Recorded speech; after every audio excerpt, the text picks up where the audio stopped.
Let's talk sleep medications. You walk into your doctor's office, he's going to give you a sleep medication and you don't know what it is, how it works, and you're concerned what it'll do to you. So we're going to break it down today. First, we're going to start with melatonin. So we have a thing called the circadian rhythm. That's the thing that says, wake up now, go to sleep now. People with a really good circadian rhythm always like to rub it in the nose of those who have bad ones that I go to sleep every night at the same time, but I get up every night in the morning at the same time. I don't care. I don't care at all. You be you. It doesn't matter to me. So what melatonin does is it sets in melatonin in your brain, and that brain says, okay, it's time for sleep now, and that's how melatonin works.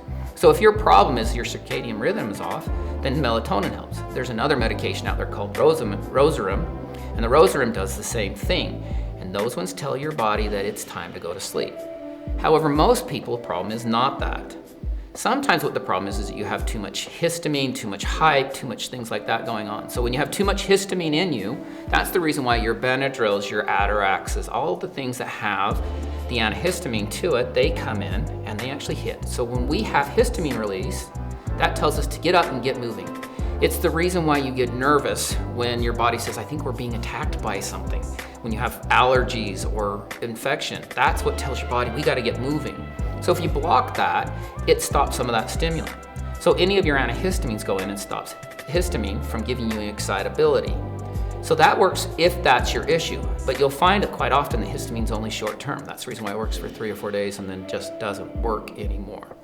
Your tricyclic antidepressants, they like to use those ones for it as well. Tricyclic antidepressants does the histamine thing, but it also adds in to help your serotonin levels to even out.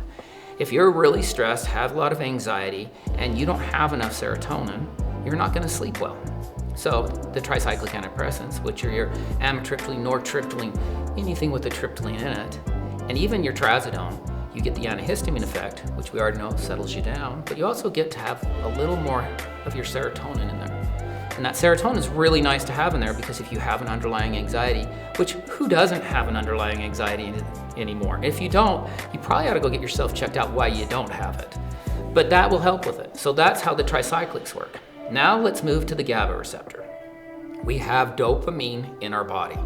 Dopamine makes us excited about life, makes us excited about our partners, it makes everything life, and you feel it running through you, right? It also makes it really super hard to sleep, which is really kind of a funny thing because most of us do a lot of things at night that keep us up. So with that, we have a little receptor we have a receptor that's called a GABA receptor, and it sits right on the dopamine. And it goes in there and it settles the dopamine receptor down. So if you're taking a benzodiazepine, Xanax, lorazepam, if you're taking Restoril, temazepam, if you're taking any of those, they all hit that receptor. Now each one of these medications have their own risk factors. So none of these are me saying you should go use them. This is education, so when you talk to your doctor, you can say, oh, trazodone, that's a tricyclic antidepressant, that'll help with my anxiety and hit the histamine. So in this case, when we're going back to the GABA receptors, that also counts for things like Ambien, Sonata. There are so many in that GABA receptor area, and what they do is they hit that GABA receptor and they make you settle down so your dopamine isn't firing all the time. There's kind of an interesting thing. If you talk to artists, people who really create a lot and they don't sleep, it's almost always GABA receptors they need to be hit. Whereas if you give them melatonin, they get creepy dreams because their body says you need to go to sleep now, but their dopamine's still firing. So when you go through each one of those medications, learn what they do and find out that there's not one type of insomnia, but you got to figure out who you are and which medications work best for you.